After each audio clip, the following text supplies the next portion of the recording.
ونستغفره ونعوذ بالله من شرور أنفسنا وسيئات أعمالنا من يهده الله فلا مضل له ومن يضلل فلا هادي له أشهد أن لا إله إلا الله وحده لا شريك له وأشهد أن محمدا عبده ورسوله الذي لا رسول ولا نبي بعده يا أيها الذين آمنوا اتقوا الله حق تقاته ولا تموتن إلا وأنتم مسلمون أما بعد. Bapak dan Ibu kaum muslimin dan kaum muslimat yang dirahmati oleh Allah Subhanahu wa taala. Pada malam hari ini kita melanjutkan pembahasan dari tafsir surah Al-Isra atau surah Bani Israil. Dimulai dari ayat yang ke-22 Allah Subhanahu wa taala berfirman, A'udzu billahi minasyaitonir rajim. La taj'al ma'allahi ilahan akhara fataq'uda madhmuman makhdhula. Allah Subhanahu wa taala mengatakan, janganlah engkau menjadikan bersama Allah sembahan yang lain. Jika engkau melakukannya, maka engkau menjadi orang yang terhina dan orang yang tidak mendapatkan pertolongan. Ayat ini sebelum ayat ini Allah SWT menjelaskan bahwasanya siapa di antara manusia yang ingin dunia, maka na yuridul ajilah ajalna lahu. Siapa yang ingin dunia maka kami berikan kepada dia dunia tersebut sesuai dengan apa yang kami inginkan. Dan siapa yang ingin akhirat, kami jadikan dia atau usaha dia itu diberikan pahala ganjaran di sisi Allah SWT. Kemudian juga Allah SWT menyebutkan bahwasanya di akhirat, derajat di akhirat itu lebih besar, lebih tinggi dibandingkan dengan dunia. Kemudian bagaimana bisa mencapai derajat akhirat tersebut? Bagaimana bisa mendapatkan tempat yang tinggi di akhirat? Maka Allah SWT menyebutkan dalam ayat ini, mulai dari ayat 22 sampai nantinya beberapa ayat setelahnya, menyebutkan tentang larangan Allah SWT. Di mana ayat ini seolah-olah memberikan isyarat kepada kita bahwasanya siapa yang ingin derajat yang tinggi di akhirat, yang ingin masuk dalam surga Allah SWT, maka dia harus melakukan hal-hal di bawah ini. Yang Allah SWT memulai dan menyebutkan beberapa larangan yang Allah sebutkan dalam beberapa ayat ke depan. Yang pertama dalam ayat yang ke-22 Allah katakan, la taj'al ma'allahi ilahan akhar fataq'uda madhmuman makhdhula. Janganlah engkau menjadikan bagi Allah syarik, yaitu sekutu baginya. Janganlah engkau menyembah kepada selain Allah SWT, menjadikan selain Allah sebagai ilah, sembahan.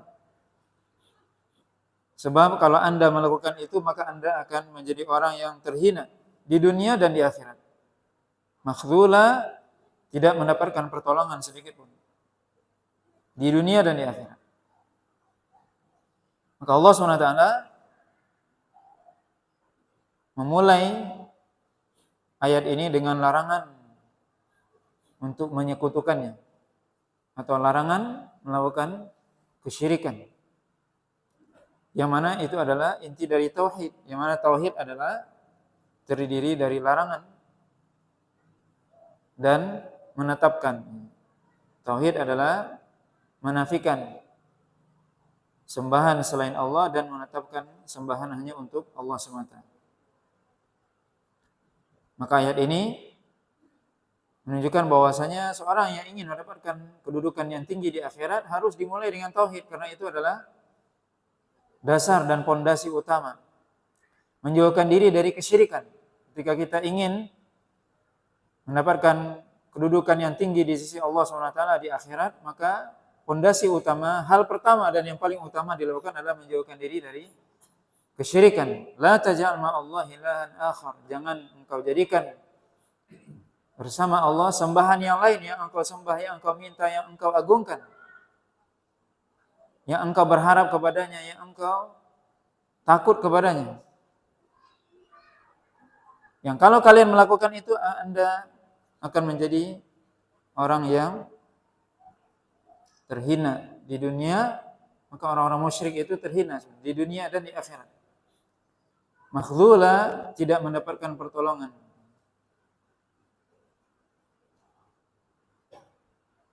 Tidak ditolong oleh Allah SWT di dunia dan di akhirat. Makhzulan, la yansuruka, kata Imam Ibnu Katsir, yaitu Allah tidak menolong Anda. Kemudian ayat selanjutnya Allah SWT menguatkan ayat 22 dan menambahkan. Allah SWT katakan, wa qadha rabbuka alla ta'budu illa iyyah wa bil walidaini ihsana. Dan Allah dan Rabb engkau telah mewajibkan atau telah menetapkan atau telah memerintahkan atau telah mewasiatkan. Makna qadha yaitu memerintahkan, mewasiatkan, mewajibkan.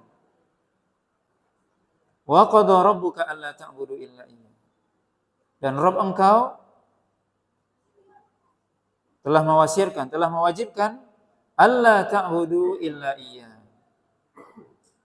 Agar kalian tidak menyembah kecuali hanya kepadanya. Allah dalam ayat ini mengatakan tadi, dalam ayat sebelumnya juga menyebutkan lafaz secara ifrad, ya, secara tunggal. Engkau. Wa qadha rabbuka, engkau, Rabb engkau. Tapi ketika menyebutkan tauhid, Allah kata ta'budu alla ta'budu illallah. Itu dengan lafaz jamak. Allah SWT, Rabb engkau telah menetapkan dan telah menyuruh, mewasiatkan agar kalian semua, kata Allah SWT, tidak menyembah kecuali hanya kepadanya saja. Tadi di ayat yang ke-22 Allah katakan jangan engkau menjadikan selain Allah sebagai sekutu. Maka ini larangan dan menafikan bahwasanya tidak ada yang berhak diibadahi selain Allah. Sembahan selain Allah tidak boleh dijadikan sembahan. Kemudian Allah katakan alla ta'budu illa iyyah. Hendaknya kalian tidak menyembah kecuali hanya kepada Allah. Bahwasanya peribadatan kita hanya untuk Allah saja. Kita hanya meminta kepadanya, kita hanya berharap kepadanya, hanya takut kepadanya. Dan inilah hakikat dari tauhid. Bagaimana seorang menjauhkan diri dari kesyirikan dan mengikhlaskan ibadah hanya kepada Allah semata. Allah SWT katakan, "Faman yakfur bit-taghut wa yu'min billah, faqad istamsaka bil urwatil wuthqa." Siapa yang dia kufur kepada tauhid dan beriman kepada Allah, sungguh dia telah berpegang dengan tali yang kuat, yaitu Islam. Maka Allah katakan dalam ayat ini, jangan kalian menjadikan sekutu dari berbagai macam makhluk yang kalian jadikan sekutu bagi Allah. Kemudian apa? Hendaknya kalian beribadah hanya untuk Allah semata. Murnikan ibadah hanya kepada Allah dan untuk Allah semata. Kemudian Allah katakan wabil walidaini ihsana, dan juga Allah SWT memerintahkan, mewasiatkan untuk berbuat baik kepada kedua orang tua. Wabil walidaini ihsana. Dan hendaknya juga Allah SWT dalam ayat ini berarti juga memerintahkan, mewasiatkan di antara wasiat Allah setelah beribadah kepadanya, yaitu berbuat baik kepada orang tua. Allah SWT katakan, imma yablughanna indakal kibara ahaduhuma aw kilahuma fala taqul lahuma uffin wala tanharhuma wa qul lahuma qawlan karima. Allah SWT katakan, jika salah seorang di antara keduanya atau kedua-duanya sudah mencapai usia yang lanjut atau sepuh, sedangkan keduanya berada di sisi engkau, ini menunjukkan bahwasanya,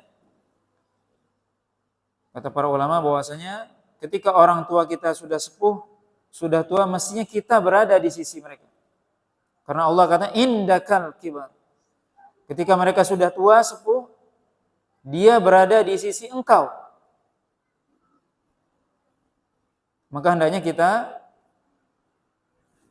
mengasuh orang tua ketika dia sudah sepuh, sudah tua, mestinya kita bersama dia. Karena Allah katakan, jika salah seorang di antara keduanya atau kedua-duanya sudah mencapai usia yang lanjut, usia yang sepuh, yang sudah tua, sedangkan dia berada di sisi engkau, fala taqul lahuma uffin. Maka janganlah kamu mengatakan kepada keduanya uff. Kata perkataan uff itu, kata para ulama, kalimatut tadajjur, yaitu kalimat yang seolah-olah kita bosan ataupun marah ataupun membantah kepada kedua orang tersebut. Wala tanharhuma, dikatakan wala tanhar, sebagian mengartikan jangan membentak.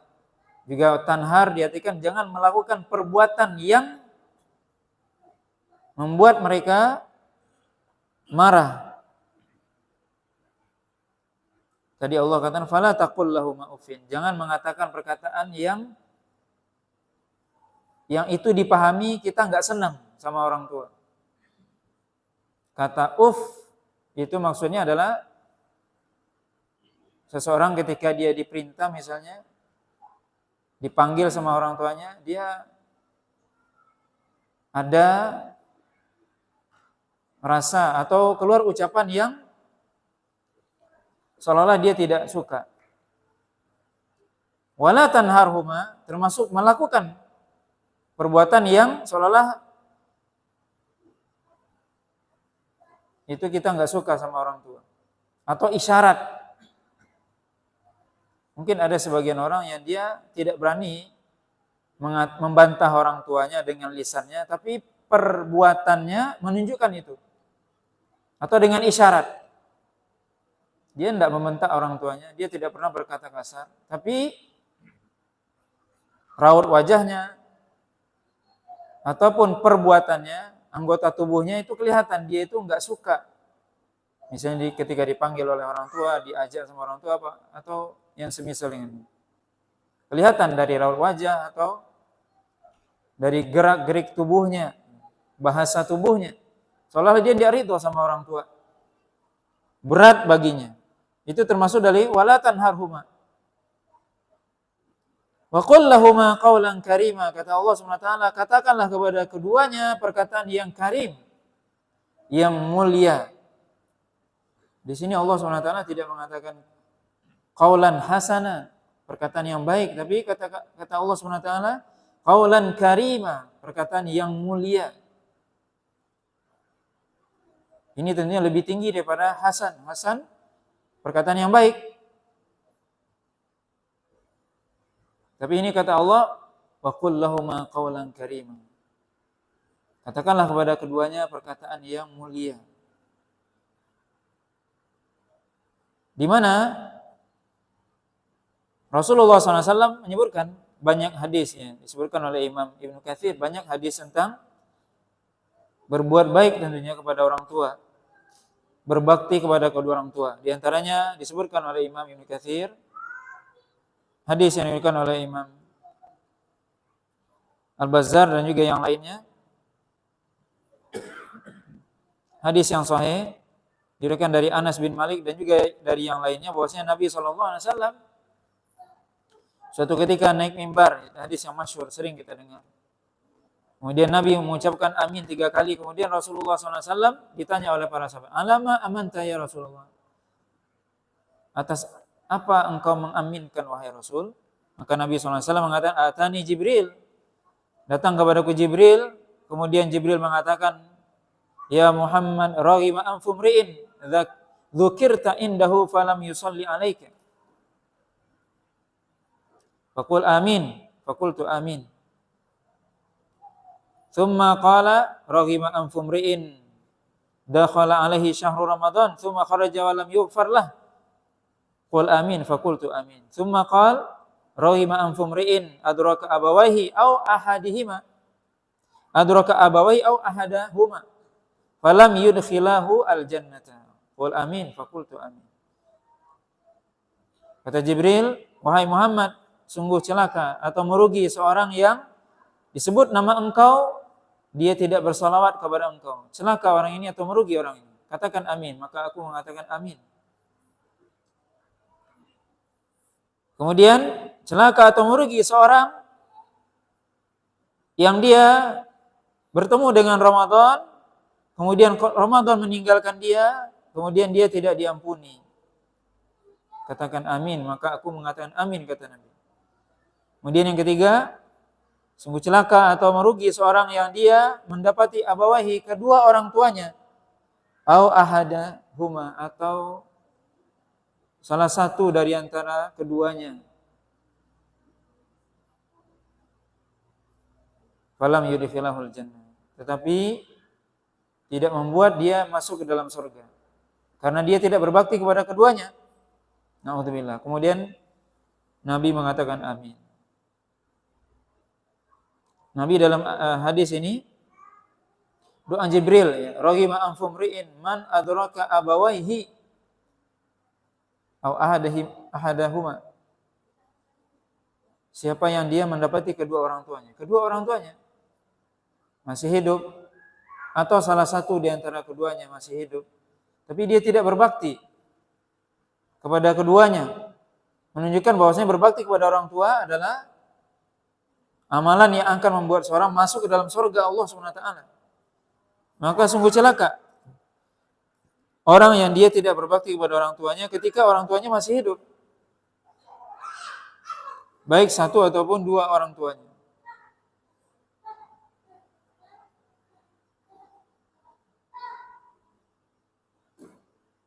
Dalam riwayat yang lain disebutkan Imam Muslim dari Abu Hurairah,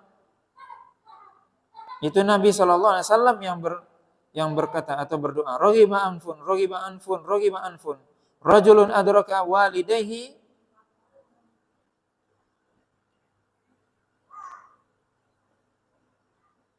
kata Nabi SAW, raghima anfun, ya, celaka.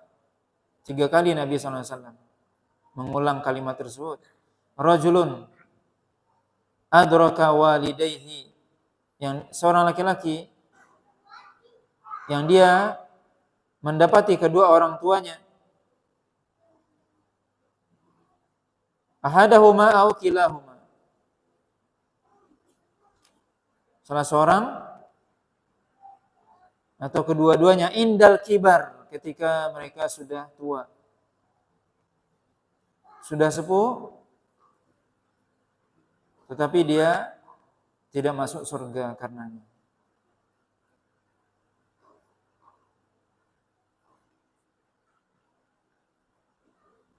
Kemudian juga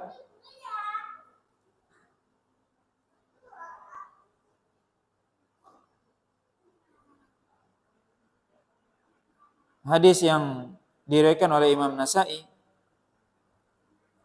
ada seorang datang kepada Nabi SAW, kemudian dia mengatakan, ya Rasulullah, aradtul ghazwa, wahai Rasul, saya ingin berjihad.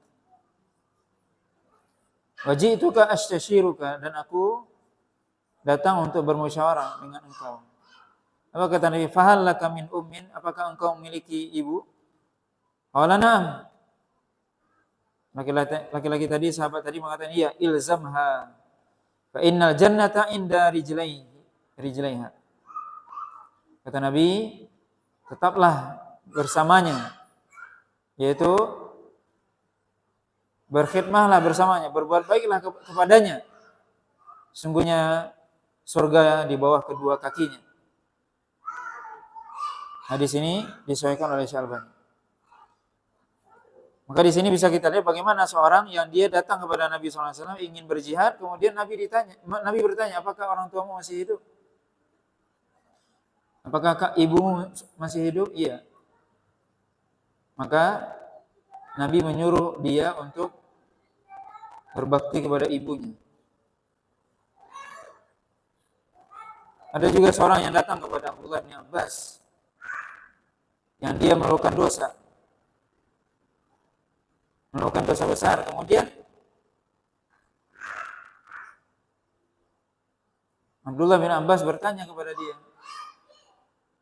apakah ibumu masih hidup? Maka orang tadi mengatakan tidak. Yang masih hidup siapa? Saudari ibu. Maka Abdullah bin Abbas menyuruh untuk berbakti kepadanya. Ketika orang itu pergi, ditanya oleh murid-murid Abdullah bin Abbas, kenapa engkau bertanya tentang ibunya? Karena kata Abdullah bin Abbas, tidak ada amalan yang besar pahalanya yang bisa melebur dosa orang tersebut kecuali berbakti kepada orang tua. Apalagi ibu. Di mana Nabi SAW juga dalam hadis yang lain ditanya oleh seorang sahabat, ya Rasulullah, man ahakun nas bi husni sahabati? Wahai Rasul, siapakah orang yang harus aku berbuat baik kepadanya? Kemudian Nabi mengatakan, ummuka, ibumu. Tsumma man, kemudian siapa lagi wahai Rasul? Ummuka, ibumu. Tsumma man ya Rasulullah? Ummuka, ibumu. Kemudian tsumma man ya, kemudian siapa lagi wahai Rasul? Tsumma abuka. Ibu 3 kali baru bapak. Maka ini menunjukkan bagaimana kewajiban kita semua pasti anak sebelum menjadi orang tua. Kewajiban kita berbakti kepada orang tua, terutama ibu yang sudah mengandung 9 bulan, melahirkan, bertaruh nyawa, menyusui selama 2 tahun. Beliau yang merawat, yang membersihkan mungkin kotoran kita, yang mungkin beliau bergadang ketika kita bangun di tengah malam dan sebagainya. Tidurnya enggak nyenyak, makannya tak enak. Itulah ibu. Maka berbakti kepada orang tua terutama ibu adalah amalan yang sangat besar. Sampai Allah SWT mengatakan wabil walidaini ihsana, dan berbakti kepada kedua orang tua. Berbuat baik ya kepada kedua orang tua. Terutama ketika orang tua kita masih hidup. Itu adalah kesempatan yang Allah berikan untuk kita masuk surga. Sungguh beruntung seorang yang dia bisa berbuat baik, berbakti kepada kedua orang tuanya. Ketika dia bisa berbakti kepada orang tua, berarti Allah SWT membukakan kebaikan buat dia. Tapi sungguh celaka, naudzubillah, seorang yang dia tidak mampu berbuat baik kepada orang tuanya, terutama ibu. Allah SWT mengatakan dalam ayat ini menggandengkan hak Allah dan hak orang tua. Betapa besar hak orang tua. Allah katakan wa qadara rabbuka alla ta'budu illa iyyah wa bil walidaini ihsana. Allah telah mewasiatkan untuk tidak beribadah kecuali hanya kepadanya dan berbakti kepada orang tua. Ini wasiat dari Allah SWT. Ini perintah untuk berbakti kepada orang tua. Apalagi ketika orang tua sudah tua, sudah sepuh, ya, sudah uzur. Maka itu berarti kita diberikan oleh Allah SWT kesempatan berbuat baik. Ada yang orang tuanya sudah uzur, sudah sepuh, berarti itu Allah berikan kepada kita kesempatan berbuat baik, kesempatan untuk masuk surga. Jangan sia-siakan kesempatan itu. Allah katakan di sini, fala taqul lahum uffin. Maka jangan kita mengatakan kepada orang tua. Kalimat yang menunjukkan kita enggak senang atau berat ketika dipanggil, disuruh oleh orang tua dan sebagainya.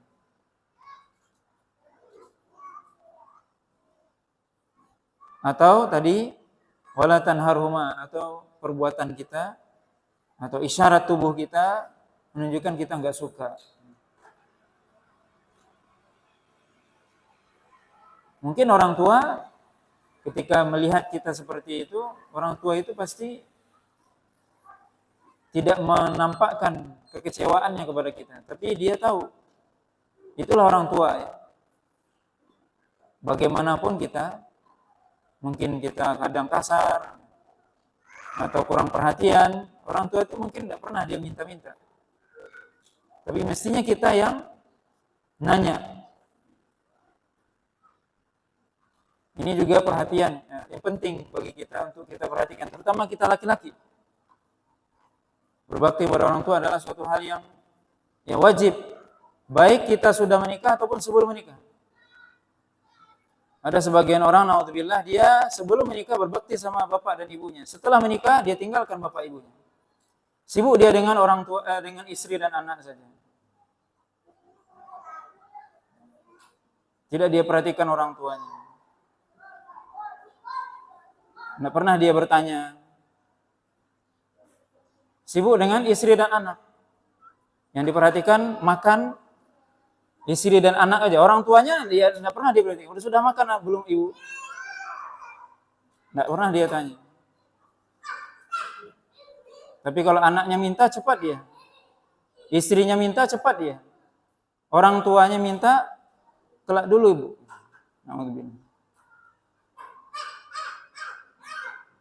Maka seorang laki-laki berbakti sama orang tua selamanya, selama orang tua masih hidup. Baik Anda sudah menikah atau tidak menikah, harus berbakti sama orang tua. Pernikahan bukan menghalangi seorang berbakti pada orang tua. Dan istri yang baik adalah membantu suaminya untuk berbakti kepada orang tuanya atau mertuanya. Itu istri soleha. Membantu suaminya agar suaminya berbakti sama orang tua. Itu istri yang baik. Maka berbakti kepada orang tua adalah amalan yang besar. Adalah wasiat Allah Subhanahu wa taala. Keutamaan orang tua sangat besar kepada kita. Makanya disebutkan Abdullah bin Umar pernah didatangi oleh seorang yang dia menggendong ibunya dari Yaman untuk melakukan haji ataupun umroh. Kemudian dia tawaf menggendong ibunya. Kemudian ditanya, wahai Abdullah bin Umar, apakah saya sudah bisa menunaikan bakti kepada orang tua? Kata Abdullah bin Umar, tidak. Belum bisa. Kita bisa bayangkan seseorang berjalan, melakukan perjalanan dari Yaman ke Mekah, digendong ibunya untuk melakukan haji ataupun umroh. Ketika tawaf, dia gendong. Itu belum bisa membayar kebaikan orang tua, apalagi ibu. Kita mungkin nggak sampai melakukan seperti itu. Belum ada di antara kita yang melakukan itu. Kata Abdullah bin Umar, itu belum bisa membayar kebaikan orang tua, belum bisa. Tapi orang tua sebenarnya nggak minta banyak-banyak, nggak minta agar kita membalas kebaikannya. Tapi yang diminta mungkin apa? Kita perhatian kepada mereka di hari tua, kita membantunya, kita dekat dengannya. Kata Allah tadi, indaka, engkau dekat dengannya. Ini adalah hal yang diperintahkan. Agar kita dekat dengan orang tua ketika dia sudah tua. Dia tidak bisa ngapa-ngapain. Ya. Tidak ada yang bisa membantu. Maka dalam hal ini, anak harus berlomba-lomba. Berlomba-lomba untuk berbakti sama orang tua. Ada sebagian orang mengatakan, beranggapan, wah itu sudah cukup, adik saya ada di rumah katanya. Tidak, berbakti kepada orang tua bukan urusan anak yang paling bungsu. Berbakti kepada orang tua adalah tugas kita bersama sebagai anak. Dan mestinya anak-anak itu berlomba-lomba dia berbakti sama orang tuanya. Bukan dia nyuruh, kamu aja lah yang paling kecil deh di rumah. Kamu yang ngurus orang tua. Tidak seperti itu. Berarti kita nggak ingin masuk surga. Di mana kita diperintahkan untuk berbakti kepada orang tua. Dan itu apa? Tidak mengenal siapa yang paling tua, siapa yang paling kecil, tidak. Dari anak. Semua anak diperintahkan berbakti kepada orang tua, berbuat baik kepada orang tua.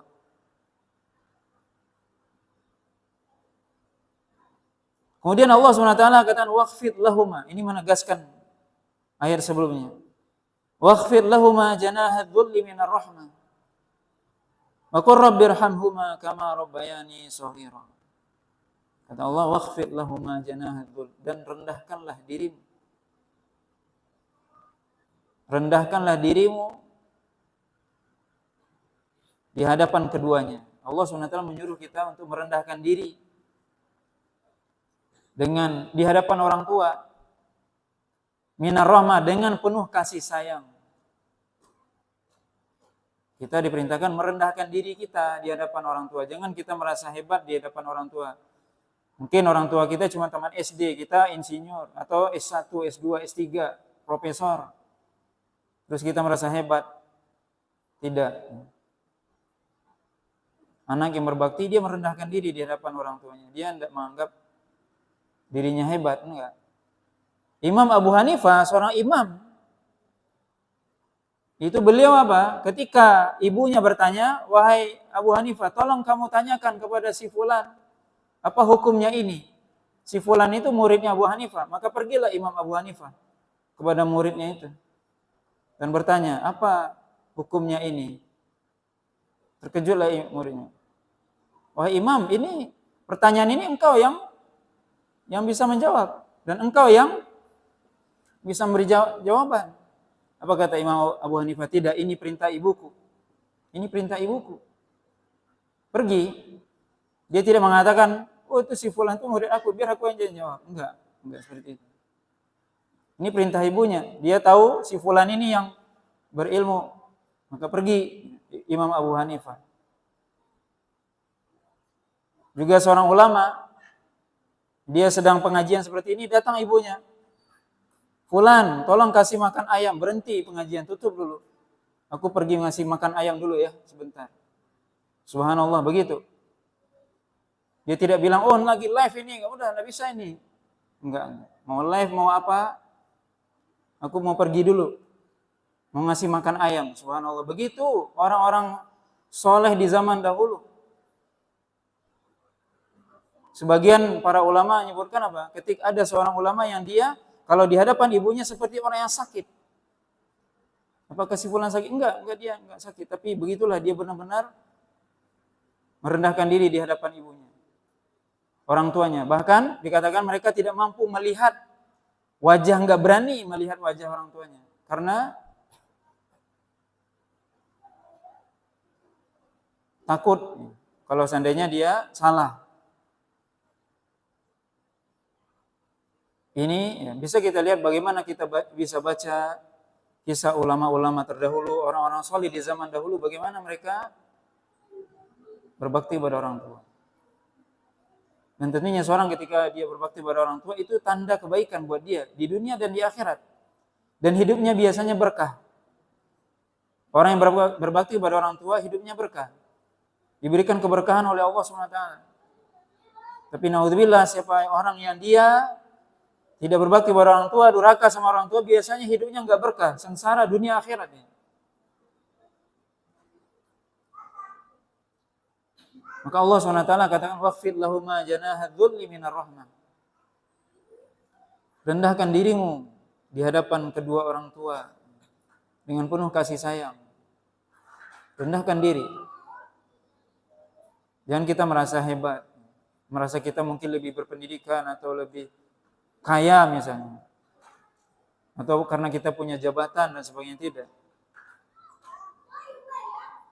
Maka kita diperintahkan untuk merendahkan diri di hadapan orang tua. Kalau di hadapan orang lain enggak boleh kita merendahkan diri. Tapi orang tua rendahkan diri di hadapan orang tua. Kemudian apa? Wa qur rabbirhamhuma. Dan katakanlah, wahai Rabbku, irhamhuma, sayangilah mereka berdua, kama rabbayani shaghira, sebagaimana mereka berdua menyayangiku sejak aku kecil atau ketika aku masih kecil. Ini doa yang diajarkan oleh Allah SWT dalam ayat yang mulia ini. Maka ada sebagian ulama mengatakan ciri tanda orang anak soleh apa? Dia mendoakan orang tuanya. Itu ciri anak soleh. Dia tidak hanya berdoa untuk dirinya saja, tapi orang tuanya juga didoakan. Baik orang tuanya masih hidup atau sudah meninggal, didoakan. Setiap kita berdoa, doakan orang tua. Ini doa yang diajarkan oleh Allah SWT. Jangan kita tinggalkan doa ini. Ketika sujud baca, Rabbirhamhuma kama rabbayani shaghira, atau Rabbighfirli wa li walidayya. Allah menyuruh kita, wa qur rabbirhamhuma, wahai Rabbku, kasihanilah mereka berdua sebagaimana mereka berdua menyayangiku atau mendidikku ya di waktu kecil. Kama rabbayani, sebagaimana mereka berdua mendidik. Rabbayu rabbi artinya mendidik. Mendidik itu apa? Mengasuh ya, memenuhi kebutuhan kita, melindungi. Coba kita lihat orang tua kita sekarang jadi orang tua, kita merasakan itu. Anak, coba lihat anak. Mungkin boleh kita katakan tidak ada orang tua yang tidak sayang sama anaknya. Bagaimanapun kalau anaknya masih kecil dan sebagainya, pasti dia nyamuk sedikit lewat, pasti dia heboh sudah. Jatuh sedikit anaknya, heboh dia. Itu bentuk dia cinta sama orang tuanya, kekhawatirannya. Begitu orang tua di zaman dahulu. Begitulah orang tua kita kepada kita dulu. Kita sekarang yang punya anak merasakan itu. Anak kita jatuh terpleset sedikit, kita paniknya minta ampun. Karena enggak ingin anak itu apa? Susah, luka, apa semua. Begitu orang tua juga kepada kita dulu. Apa kebutuhan kita dipenuhi. Itu bentuk dari tarbiyah. Maka Allah katakan apa? Kama rabbayani shaghira, sebagaimana keduanya telah mendidikku, telah mentarbiyahku di waktu aku masih kecil. Maka tentunya ini adalah doa yang agung yang diajarkan oleh Allah SWT, yang mesti kita semua membacanya, mengingat. Dan seorang akan bisa membaca doa ini kalau dia ingat orang tuanya. Bagaimana orang tua dulu yang susah mendidik, membesarkan. Makanya tadi dikatakan oleh para ulama, sebagian para ulama, ciri anak yang soleh adalah dia mendoakan orang tua. Karena dia ingat orang tua yang dulu membesarkan dia. Dia bisa berhasil sekarang, itu karena orang tua. Coba kalau kita dulu dibiarkan saja sama orang tua, mungkin kita nggak seperti sekarang. Maka orang tua adalah orang yang paling berjasa kepada kita, yang wajib kita berbakti kepada keduanya. Apalagi mereka sudah tua.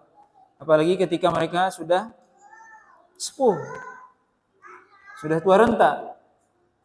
Maka sungguh bentuk suatu kedurhakaan adalah sebagian orang di zaman kita, ketika orang tuanya sepuh, dia taruh di panti jompo. Naudzubillah, ini durhaka. Durhaka ini.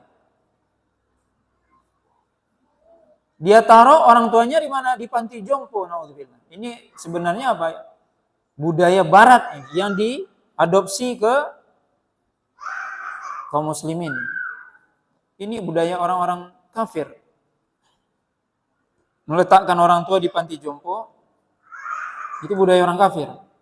Tapi diadopsi, ditiru, dicontoh oleh umat Islam, naudzubillah. Maka ini sebuah kedurhakaan paling durhaka. Bagaimana orang itu ditaruh orang tuanya di panti jompo. Padahal apa? Mestinya orang tuanya di rumah dia, ditempatkan di kamar yang bagus, yang baik, yang paling baik. Diistimewakan orang tuanya mestinya. Bukan sebaliknya, dia di rumahnya juga tapi ditaruhnya di paling belakang, naudzubillah, di gudang, naudzubillah. Mestinya apa? Orang tua diberikan pelayanan paling hebat, paling istimewa.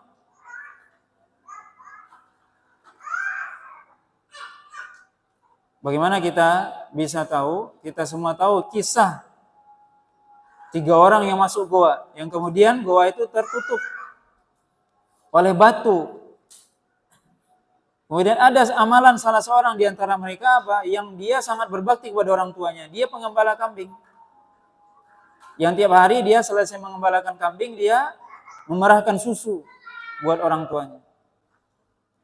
Dan tidak akan dia berikan susu itu kepada anak istrinya kecuali orang tuanya dulu yang minum. Itu amalan dia, tiap hari itu dilakukan. Suatu ketika dia telat. Gembalan kambingnya telat dia. Tiba di rumah orang tuanya sudah tidur. Sedangkan anak-anaknya berteriak minta susu, tapi dia tidak kasih. Karena dia tidak ingin mendahulukan siapapun sebelum orang tua. Dia pegang itu susu sampai pagi, sampai orang tuanya bangun, baru dia kasih. Orang tuanya baru setelah itu dikasih anaknya. Kita bisa bayangkan bagaimana amalan orang itu. Dia mendahulukan orang tua daripada yang lain, termasuk anak istrinya, didahulukan orang tua. Dia tidak kasih anaknya, yang padahal ketika itu minta. Dia tidak kasih. Siapa yang dikasih dulu? Ibunya, orang tuanya. Padahal ibunya, orang tuanya lagi tidur, tidak dia bangunkan. Tidak mau dia bangunkan, kenapa? Karena tentunya itu mengganggu orang tua. Tidak dia bangun, dipegang itu susu sampai pagi.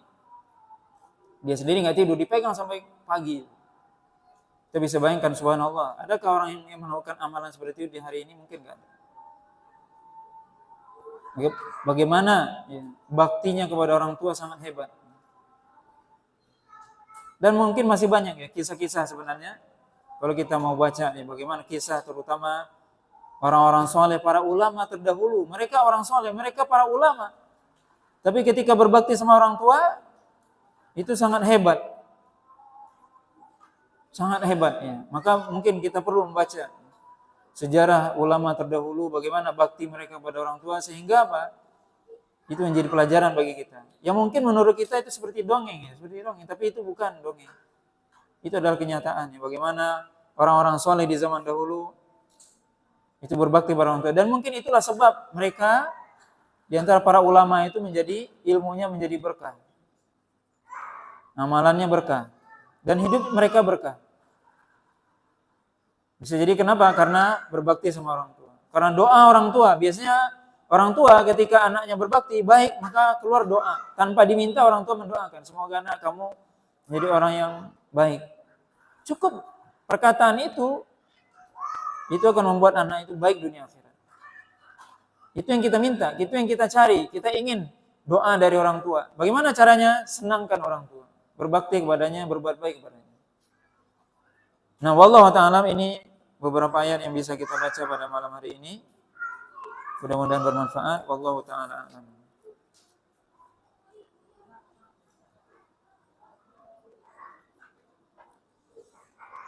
Bagaimana jika kita ingin membahagiakan orang tua untuk ibu, tetapi ibu sering ingin mengikut sertakan anak yang lain dalam upaya membahagiakan itu. Misal kita mengajak ibu untuk pergi ke suatu restoran, tapi ibu selalu mengajak Ayu atau Ade. Padahal kondisi ekonomi kita mungkin hanya bisa untuk ibu saja. Jika kami menolak, tentunya dalam hal ini kita harus harus pandai ya. Kalau ibu kita ingin ya, ingin juga dia diajak saudara Anda, ajak. Dan jangan takut Ya kalau misalnya uang saya nggak cukup atau apa, ya insya Allah tidak apa-apa Anda berhutang untuk itu. Membahagiakan orang tua, selama Anda mampu ya kira-kira membayar hutang. Kenapa? Ini buat bakti sama orang tua. Kita kadang berhutang buat bayar SPP anak aja kita berhutang. Ini untuk bahagiakan orang tua tidak apa-apa. Selama kita mampu ya untuk bayarnya. Insya Allah itu bukan termasuk yang berlebihan. Karena kita ingin orang tua senang. Apapun yang dia inginkan selama kita mampu ya lakukan. Itu yang lebih utama. Selama kita mampu, kita usahakan. Dan insya Allah Allah tahu. Nanti ada ayat setelah ini ayat 25. Allah SWT tahu dan Allah akan bantu.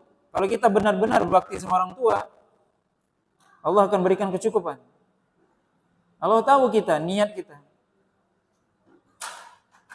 Kita gak punya uang dan sebagainya misalnya. Allah akan memberikan keberkahan dalam rezeki ketika kita berbuat baik kepada orang tua.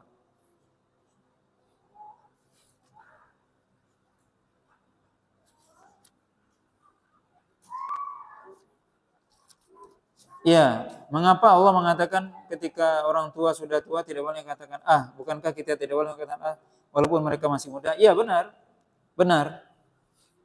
Maksudnya apa? Ketika orang tua sudah tua, mereka lebih sensitif. Maka kita mungkin kadang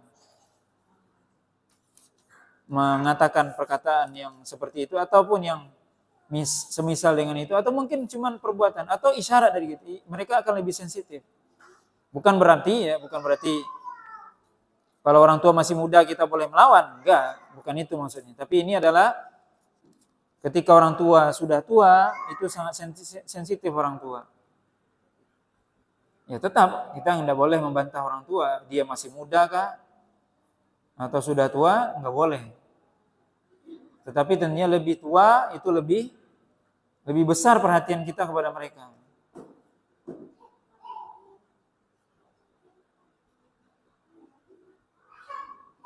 Setelah menikah jika ada pilihan yang bertentangan dari keduanya, mana yang lebih didahulukan? Maksudnya dari keduanya, ayah atau ibu? Atau orang tua dengan istri? Apa maksudnya? Pilihan antara istri dengan orang tua, ya orang tua Anda pilih. Selama pilihannya tidak bertentangan dengan syariat.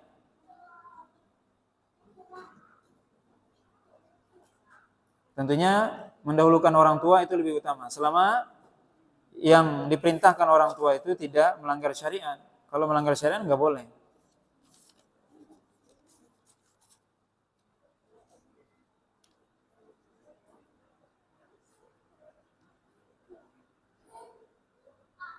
Ya, dalam hadis tadi mengutamakan orang tua daripada berjihad. Kemudian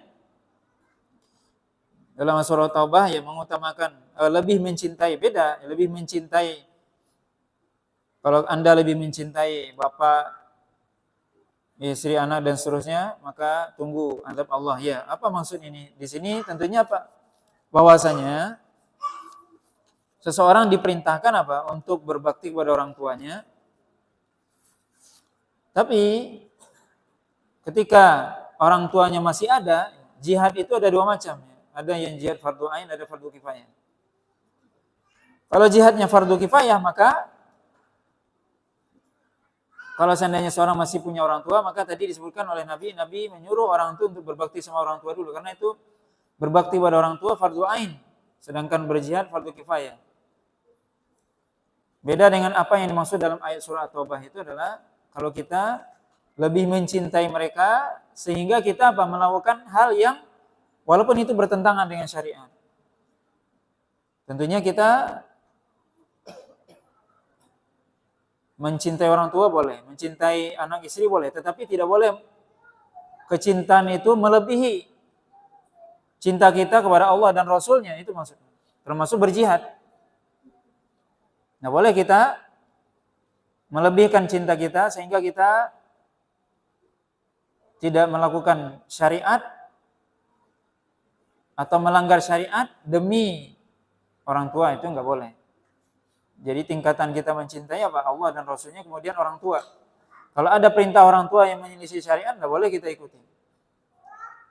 Adapun yang berjihad dimaksud adalah yang dalam hadis tadi, jihad yang itu sifatnya fardu kifayah.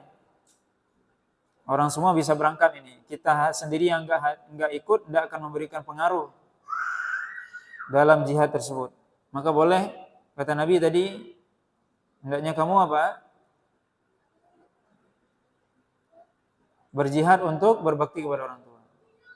Dan menunjukkan bahwasanya Rasul tahu bahwasanya sahabat ini dia punya ibu yang sudah tua renta. Yang sudah tua renta. Karena tentunya yang paling kita harus berbakti adalah ketika orang tua itu sudah renta, sudah tua, sudah sepuh. Kalau dia masih kuat, ya enggak perlu. Ya dalam artian enggak perlu adalah bantuan kita harus dekat dengan dia, enggak mesti. Tapi ketika dia sudah tua, dia akan merasakan dia sudah tua. Dia tinggal sendiri di rumah atau berdua. Dia akan ingat nih, mana anak-anak, enggak ada orang sepi. Kemudian dia tidak ada yang bisa membantu dia melakukan pekerjaannya. Kalau orang tua masih kuat, insya Allah tidak ada masalah. Tapi kalau orang tua sudah tua, gimana? Makanya tadi Allah katakan indal kibar, indakal kibar. Ketika dia sudah tua renta, kita harus lebih perhatian. Karena disitulah dibutuhkan perhatian. Dan disitulah ujian. Ketika orang tua masih muda, dia mungkin tidak akan membutuhkan pertolongan kita dalam bekerja apa semua mungkin. Karena dia masih kuat. Dan kita datang silaturahim juga ya tetap bagus. Tapi apa? Itu sifatnya ya kita berpahala benar. Tetapi ketika dia sudah tua, banyak permintaannya, mungkin banyak ininya. Nah di situ ujian. Kita mampu tidak bersabar menghadapinya. Kan beda kalau orang masih muda dengan orang yang sudah tua, mungkin banyak permintaannya, mungkin dia minta hal yang mungkin kita belum pernah melakukannya dan sebagainya. Maka ujiannya adalah ketika orang tua itu sudah sangat sepuh, sudah tua. Di situ ujian kita disuruh berbakti. Di situ ujian berbakti. Adapun kalau masih muda ya semua orang bisa berbakti. Semua orang datang ke rumah orang tuanya. Mungkin kalau orang tua masih muda malah orang tuanya masih masakin apa semua.